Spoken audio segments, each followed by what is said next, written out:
আসসালামু আলাইকুম। স্বাগত জানাচ্ছি খেলাধুলার আপডেট নিউজ ট্রেন ক্রিকেটে। দেশে সরকার পরিবর্তনের সাথে সাথে সবকিছুতে পরিবর্তনের আভাস পাওয়া যাচ্ছে, যারই প্রভাব পড়েছে বাংলাদেশ ক্রিকেট বোর্ডেও। ইতিমধ্যেই বিসিবির নতুন সভাপতি হিসাবে দায়িত্বভার গ্রহণ করেছেন সাবেক ক্রিকেটার ফারুক আহমেদ। তিনি নিয়ে আসছেন বাংলাদেশ ক্রিকেট বোর্ডকে ঢেলে সাজানোর মহাপরিকল্পনা, যারই অংশ হিসাবে বিপিএলকে প্রত্যাশিত এবং জাঁকজমকপূর্ণ আসর আয়োজন করতে বিপিএল মালিকদের সঙ্গে খুব শীঘ্রই বৈঠকে বসছেন বাংলাদেশ ক্রিকেট বোর্ড। চলতি বছরের শেষ দিকে 27শে ডিসেম্বর বিপিএলের প্রথম ম্যাচ মাঠে করানোর কথা, আর প্লেয়ার ড্রাফট অনুষ্ঠিত হবে সেপ্টেম্বরেই। আসন্ন আসরে বিপিএলের মালিকানাও আসছে বেশ রদল বদল।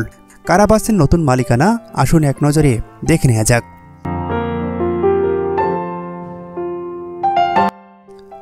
দুর্দান্ত ঢাকার মালিকানায় থাকা নিউ টেস্ট গ্রুপ নিজেদের সরিয়ে নেওয়ার কথা জানিয়েছে বেশ কিছুদিন আগেই।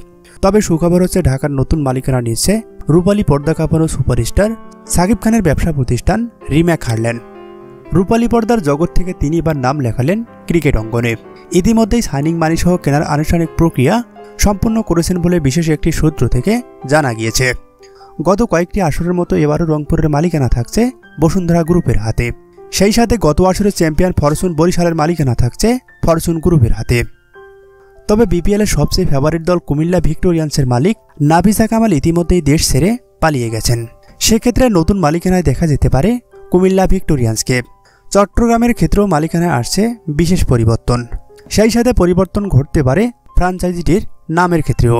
তবে বাকি দলগুলোর কি হবে তা এখনও জানা যায়নি। তবে সবকিছুকে ছাপিয়ে বেশ জাঁকজমকপূর্ণ বিপিএল হবে এবারের আসর, এটাই প্রত্যাশা করেন বিসিবির নতুন সভাপতি ফারুক আহমেদ।